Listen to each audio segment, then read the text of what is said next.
தமிழ்நாட்டை பொறுத்தமட்டில் எப்பொழுதுமே மாநில சுயாட்சி,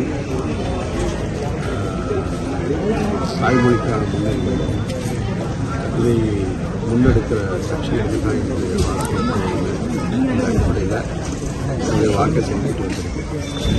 இந்த முதல் முறை வாக்காளர்கள் யங்ஸ்டர்ஸ் எந்த அளவுக்கு முக்கியத்துவம் கொடுத்து வாக்களிக்கிறாங்க? எதை கவனிக்கணும்? எலெக்ஷனில் வெறுமனா எதை கவனிக்கணும்? இளைஞர்கள் வாக்களிக்கிறது ரொம்ப முக்கியம். இளைஞர்கள் இல்லை, வாக்களிப்பது உங்களுடைய கடமை.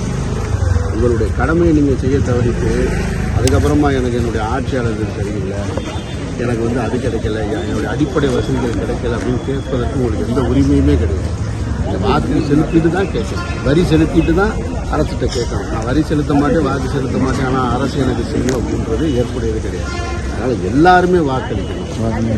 ஆனால் வாக்களிக்க வேண்டியது யாரை பார்த்து வாக்களிக்க வேண்டியதுன்னா உங்களுடைய வரலாறு, உங்களுடைய வாழ்வாதாரம் எந்த இடத்துல இருக்கு, உங்களுக்கான பிரச்சனை என்ன, உங்களுக்கான அரசியல் என்ன, அதை முன்னிறுத்தி தான் நீங்கள் வாக்கு செலுத்தணுமே தவிர எனக்கு ஒருத்தர் பிடிக்கும் அப்படின்றதுக்காக வாக்கு செலுத்த முடியாது.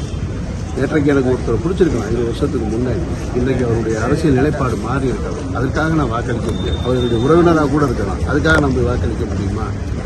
நான் எந்த நிலையில் இருக்கேன், என்னுடைய மாநிலம் எந்த நிலையில் இருக்குது, என்னுடைய மாநிலத்துக்கான தேவை என்ன, கல்வி என்ன, குடிநீர் என்ன, அடிப்படை வசதிகள் என்ன, அல்லது என்னுடைய வாழ்வாதாரம் என்ன, என்னுடைய உரிமை என்ன, ஒன்றிய அளவில் என்னுடைய உரிமை என்ன, இதையெல்லாம் பார்த்து தான் வாக்களிக்கணுமே தவிர எனக்கு ஒருத்தரை பிடிக்கும் அபிமானமாக இருக்குன்றதுல எனக்கு ஏற்புடையது.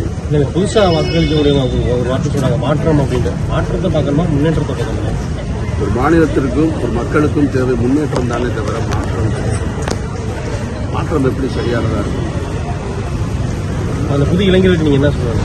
புதிய இளைஞர்களுக்கு தான் உள்ள நான் சொல்லிட்டு இருக்கேன், அவங்களுக்கு தான் சொல்கிறேன். நான் எனக்கு ஒருத்தரை பிடிக்கும் அப்படின்றதுக்காக அபிமானத்தின் அடிப்படையில் நீங்கள் வாக்களிக்கக்கூடாது. உங்களுடைய முன்னோர்கள், உங்களுடைய வரலாறு, நீங்கள் எங்கேருந்து வந்துருக்கு, ஏற்கனவே நம்ம மாறி தான் வந்திருக்கோம். நமக்குன்னு உலக அளவில் பெண்களுக்கான வாக்குரிமை என்பது 200 ஆண்டுகளுக்கு மேலே இருக்குது. இன்றைக்கு பெண்கள் பொதுவெளியில் பேசுகிறாங்க இல்லையா? அப்போ வாக்குரிமை உலக அளவில் மேற்கத்திய நாடுகளே 150-170 ஆண்டுகளுக்கு மேலே தான் வாக்குரிமையை கொடுத்துருக்காங்க. அது இந்தியா போன்ற நாடுகளில் பெண்கள் எவ்வளோ பின்னுக்கு தள்ளப்பட்டிருந்தாங்க, உடன்கட்டை ஏற பழக்கம் இருந்தது, குழந்தை திருமணம் இருந்தது. அதிலிருந்துலாம் எப்படி மாறி இருக்கும்? குழந்தை திருமணத்திலிருந்து மாற்றினது யார்? கணவனை இழந்த பெண்களை வெள்ளச்சலை கட்டி ஓரத்தில் உட்கார வச்சிருந்தாங்க. அந்த சீர்திருத்த திருமணம் மாற்றம் இல்லையா? உங்களுக்கு எல்லா வகையான மாற்றங்கள். செருப்பணிந்து ஒரு தெருவுக்குள்ளே போக முடியாது, ஒருத்தர் தோல் துண்டு போட்டு போக முடியாது, மேல்சிலை அணிந்து போக முடியாது பெண்கள்.